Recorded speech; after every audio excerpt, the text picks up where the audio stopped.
Coming up on today's video, crucial injury updates from all 20 Premier League teams, my updated Game Week 4 Wildcard team, discussing the Salah and João Pedro transfer moves, and much more. Welcome to FPL Mate, my name is Dan, it's time to make those final decisions for Game Week 4.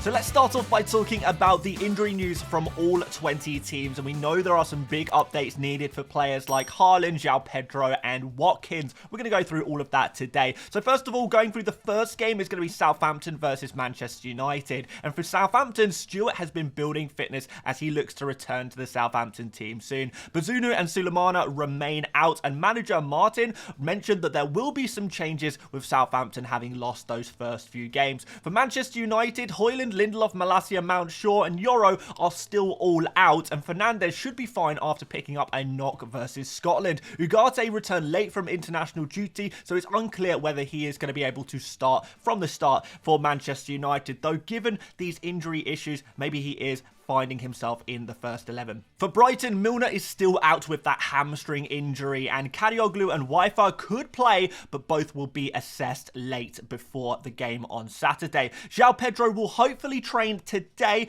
unsure if he has trained today or not, and hopefully he is going to be part of the squad for Brighton, but we're going to go over this one in a little bit more detail after we've rounded up all of the other teams, so stay tuned for that. For Ipswich, Hutchinson is available after pulling out of the England under-21 squad. Broadhead and Clark are back in full training. Burns and Hurst are also in full training, and these guys are actually available to play for Game Week 4. For Crystal Palace, Wharton is available after missing the international duty with the under-21s for England. Lerma is also available following a toe injury, but unfortunately for Palace, Chalobah and Chadi Riyad are unavailable. Chalobah should be back reasonably soon. Chadi Riyad could be out for many weeks, so he's going to be out for a long time, but yeah, a few issues at the back for Crystal Palace there. For Leicester, Daka and Stolashizik, I was really dreading pronouncing that name. These guys are still out, and Edouard is ineligible to face his parent club Crystal Palace, so it should be Vardy up top for Leicester against Palace. For Fulham, Vinicius is unavailable with a calf injury, and that is the only issue at Fulham, as once again they seem to be very good at keeping everyone fit. West Ham, there is some interesting news here. Fulkrug picked up an Achilles injury on international duty, so it's unclear whether he's going to be available for Game Week 4. And Areola is back following an injury in his back.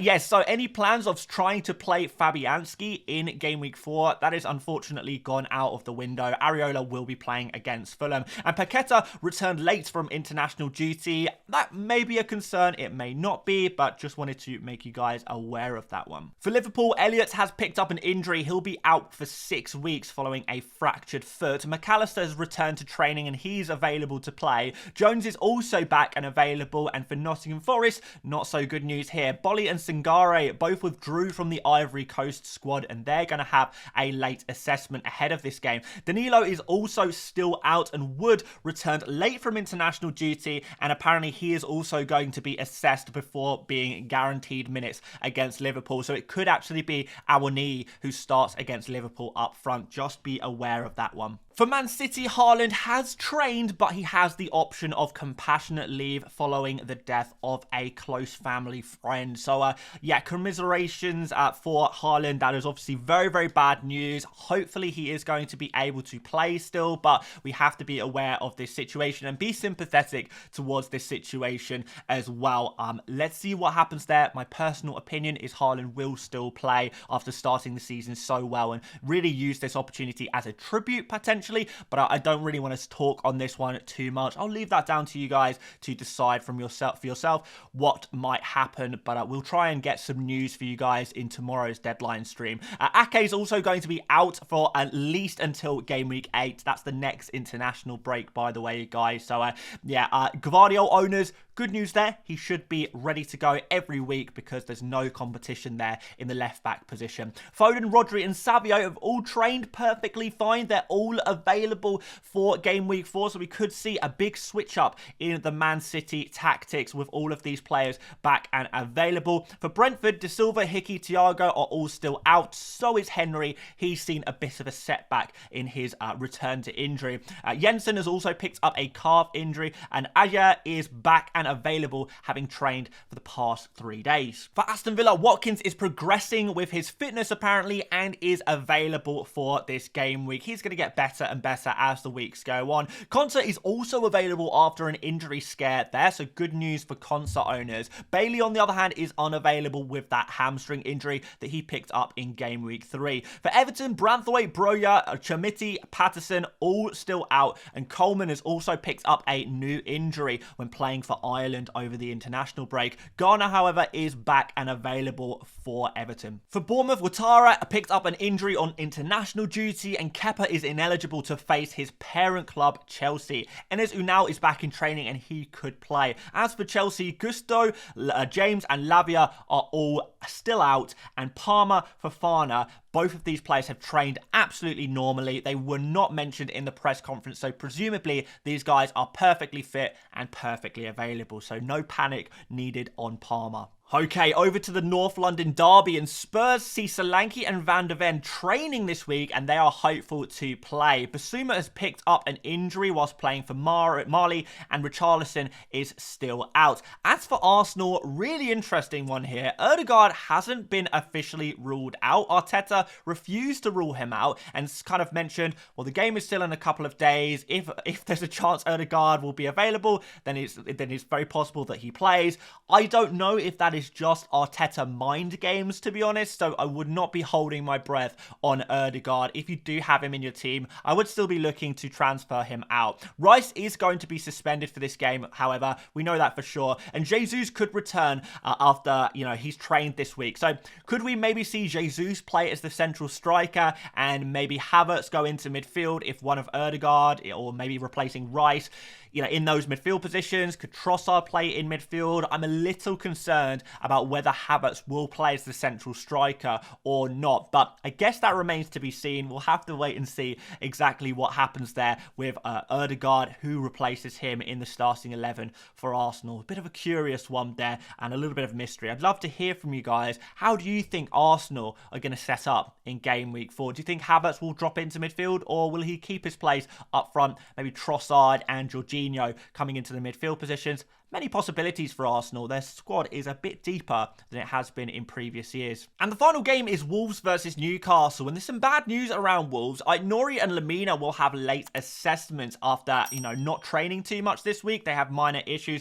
Mascara also hasn't trained at all after suffering some cramp following international duty. And Gonzalez, Kaladzic and Traore are still out for Wolves. For Newcastle, Wilson and Willock are still out with injuries. Wilson's back injury is not progressing as quickly as hoped. Cher is going to be available, however, following that 2-game suspension, and Kraft is trained. He is available following a minor issue as well. So lots of available players for Newcastle, which is good news there, particularly if you have a few Newcastle players in your team. So just going through my predictions for game week 4, I've put Manchester United as the favourites against Southampton. Brighton should beat Ipswich. Crystal Palace I also think will win. Of course, Fulham versus West Ham is a bit tougher to call, so I put that down as a draw, but I expect the big teams, City, Liverpool and Aston Villa, to all win those games. I think Bournemouth and Chelsea could be a little bit tighter than people expect, so I've put that down as a draw. And as for Arsenal versus Spurs, or Spurs versus Arsenal, of course I'm going to back my boys in Arsenal, and Newcastle should have enough to beat Wolves as well. These predictions were all made on the Sleeper app, of course, guys, the great new game for this season where you can predict scores, predict results and win prizes. If you want to join my prize mini league, there is a link at the top of the description. Now is a great time to join as the September league starts this week, so you could get involved and become give yourself a good chance to win something good in September. Of course, the year-long, season-long prize league is still going as well, but use that link in the description to join in the fun. 100% free to join, of course, so no reason to miss out. Okay, so here is the full quote on João Pedro. So Julio Enciso and João Pedro cannot train with the squad on Thursday after returning from South America. This is because they played their game in the early hours of Wednesday, then had a very long flight over back to the UK on Thursday, I suppose, or early hours Thursday, late on Wednesday potentially. So yeah, This was not ideal, of course, because that means these players cannot train on Thursday, and hopefully they've trained today, but we don't know for sure because Hertzler has kind of said, I think we have a great medical department who will do everything for the regeneration of the players. All the players themselves, they are professional enough to know what they have to do to be fully recovered for Saturday. Of course, they can't train today with the team, but they will be back on the training ground. Then it's about giving them a good recovery and hopefully they can train tomorrow. And then, of course, they are part of the squad. So I think best case scenario, we're looking at reduced minutes for João Pedro with so many attacking players available in those central areas for Brighton. But I just wanted to make you guys super aware of that one, that if you are buying João Pedro, he is a player that comes with some risk. If you are willing to take that risk and you think he's going to play after playing 45 minutes for Brazil and having that long distance journey and potential jet lag, not as much training as his teammates, well, that is up to you. But just wanted to put that one out there. João Pedro, he's not guaranteed to start. He probably still will, though. I'm not super confident, though. Which brings us to this conversation, the double switch that everyone is talking about this week, and that is selling Saka and Isak and replacing them with Salah and João Pedro. And we're going to talk about whether you should do that. And we've got a great graphic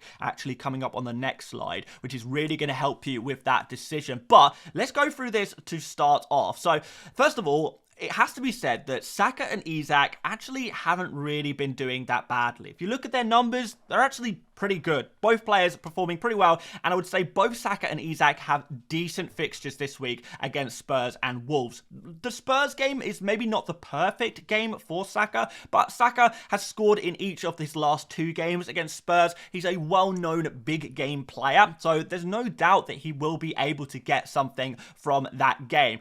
Isak, a similar situation. I think he will get something in this Wolves game. He is predicted to score fairly well this week against a weak Wolves defense at the moment, but there's no doubt about it. Salah is a better pick than both Saka and Isak. So what I want to say is, if you are selling Saka and Isak, don't sell them because you think they are bad picks, because they are bad players. They're really not. Sell them because you really want Salah, even more so. So much so that you're willing to downgrade Isak to João Pedro. And this really is a downgrade when you consider that, one, João Pedro is not guaranteed for minutes this week, and I guess two, João Pedro's numbers aren't actually that good. They are great for a 5.7 million player, so he's really good value for money, but in terms of the overall game, we're expecting Saka's and Isak's to massively outscore João Pedro in the overall season. The final question is, are Ipswich actually that bad? I don't know. I have some reservations about João Pedro, and the only reason to buy him is if you are maybe sacrificing another cheap forward,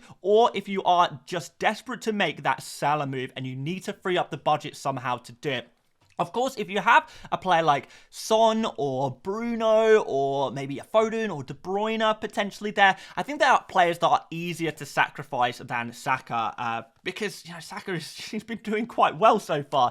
In terms of those penalties, all of these players are penalty takers, so you don't gain anything from the transfer move, but it should be noted that both Spurs and Wolves are 2 teams that are more prone to conceding penalties than Forest and Ipswich there, although we don't have too much data in Ipswich in the Premier League anyway. But these are this is the big move people are talking about this week. I think that it's going to depend on your situation as to whether you should make this move or not. So let's go through that now. So I've made a flowchart. Yes, I don't usually make flowcharts on this channel, but I thought I would give it a go today for a bit of fun. And I think this really kind of displays my personal opinion on whether you should make this double transfer or not. So the first question is, are you on a wild card right now? If you're on a wild card, you have unlimited transfers, then it probably makes sense to try and get Salah into your team, particularly when we have a look at game week 5, where Salah is the standout captain for that game week. He really, really is. So you can go and make this move on your wild card right now. It doesn't cost you anything, and you are ready and prepared, and you can save your transfers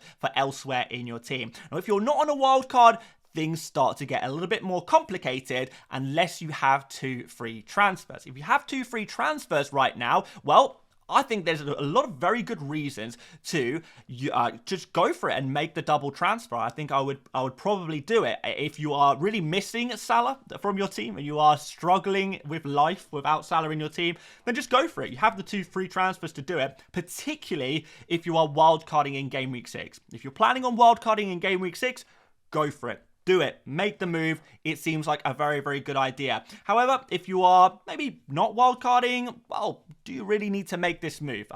If you're not wildcarding, I don't think, and you don't have the free transfers, I wouldn't make the move. I don't think you need to make the move because you're going to be looking to bring back Saka in a couple of weeks anyway. You'll be looking to bring Saka back in Game Week 6. So is it worth it? Probably not, particularly if you don't have those free transfers and you would have to take a hit in order to do it. Also, if you are planning to wildcard in Game Week 6, but you don't have that, free transfer, additional free transfer to make the double switch, and you would have to take a hit for it, then maybe you can wait until next week unless you have some serious FOMO. So yeah, I would try and wait till next week if you don't have the 2 free transfers. In general though, if you are wildcarding in Game Week 6, I think it's a good idea to make this move, whether that's now or next game week. You guys can have a look at this flowchart, see where you sit on it, and hopefully that will give you the answer from my opinion as to whether you should make this move or not. But in general, those who don't have free transfers and who aren't wildcarding in 6, I would just hold on to Saka and Isak, particularly as Isak to Havertz looks like a really nice transfer move in Game Week 6 as well. So you would actually be able to have double Arsenal for Game Week 6 without having to use your wild card, and that's another advantage in itself, even if it means going without Salah for a couple of weeks. So there you go. There's the flowchart. Hopefully this was kind of useful. Let me know if you'd like to see me do something similar in future videos. And guys, if you wouldn't mind leaving a like on the video before we move on, I would massively appreciate that. It really does help out the channel so much, and it's kind of like a little reward for me for the work I'm putting into these videos, and it costs you guys nothing. Subscribe, of course, if you're new around here, but I want to talk about some more FPL. So just to run through my updated wildcard draft for Game Week 4, this is what we've got. Flecken in goal, Trent, Dunk, and Lewis in the defensive positions. In midfield, we've got Salah, Eze, Semenyo, and Rodgers. And up front, Haaland captain, João Pedro, and Havertz. On the bench, we have got a 4 million goalkeeper. Take your pick there. I haven't gone for Vladimir here just to free up an additional Brentford slot. You might want to go for Wissa. So for that reason, we've got Flecken and Mbeumo already. I don't really want to take up an additional Brentford spot if I don't have to. We've got Powell on the bench here as well. He could potentially come in, and Greaves as that final bench option. The ideal with this team would be to kind of, for this week, bench Mbeumo, and then after that, you kind of take turns. João Pedro, Semenyo, and Rodgers play 2 each week, and they rotate really well, those 3 players. And you would, after Game Week 4, you play Mbeumo pretty much every single week. So that works really well. So I do like this team for a wild card. Plus, it only costs 99.6 million. So you guys might even be able to improve on it depending on your budget. But yeah, guys, I made this team using the Fantasy Football Hub My Team tool. Of course, there's still a 50% off link in the description. Second link in the description if you want to go check that out. Couple of differentials for you for Game Week 4. Minter of Brighton, 5.5 million midfielder, looks pretty good. His creative numbers are really good so far this season. I think he's going to be getting a few returns across this season. He looks like a really interesting pick and maybe a cheap alternative to Kaoru Mitoma. Pau Torres, if you don't want to go for Konsa, if you're still a little bit concerned about Konsa's injury situation, Pau Torres is a perfectly valid alternative to go for. And how about Harvey Barnes as a bit of a rogue one? 6.4 million. He started the last game against Spurs, scoring in that game. He's actually been returning pretty well so far this season. So if he can get himself nailed on in this Newcastle side, and I think he certainly can, then there's going to be more FPL returns for him coming up soon. Looking through the top predicted points on the Fantasy Football Hub points prediction tool, we've got Haaland as the number 1 for Game Week 4. He's predicted 8.7 points against Brentford. In second place, we've got Salah with 8.3 predicted points there against Nottingham Forest. Eze comes in third. He's playing at home against Leicester. Really nice fixture for him. And that's granted him 7.2 predicted points. It's nice to see a nice cheap guy so high in the points prediction table. And Saka comes in in 4th. 6.6 predicted points for him against Spurs. I believe the 5th and 6th places are De Bruyne and Isak. And I think if you don't have Haaland or Salah, all of these guys are going to be kind of options for your captain. But let's be honest, it's all about Haaland and Salah for captaincy in FPL right now, and I wouldn't really be looking to go anywhere else. And let's do a Dream Team prediction for Game Week 4, considering this has been going so well so far this season. My Game Week 3 score for my Dream Team prediction was 100 points. So yeah, that team did really, really well. So I've made a new one with a budget of 100 million for Game Week 4. This is, I guess, like a weekly free hit, if you like. But I think this also could potentially work as a very aggressive wild card. So we've got Henderson in goal. In defense, Alexander-Arnold and Robertson. We've got Dunk there as well as the 3rd defender. In midfield, Salah, Saka, Eze and Rodgers. And up front, Erling Haaland, João Pedro and Danny Welbeck. So yeah, we've got the double, the double Brighton attack there. Pretty interesting. On the bench, I've got Matthews, Bogard, Bednarek and Winks. And that is my Game Week 4 Dream Team prediction. Can we do really well with that prediction for the top scoring players again in Game Week 4? I really hope so. Yes, because I'm really enjoying this. This is how the official FPL scout must feel every game week, trying to predict the top scorers for the following week. But yeah, I think I could do a bit better than them, to be honest. So far, so good. That's going to be it for today, guys. If you did enjoy, make sure you drop a like. Do subscribe if you are new around here. Check out another video. This is the one YouTube is recommending that you watch. But until tomorrow's deadline stream, I'll see you later, mates. Bye-bye.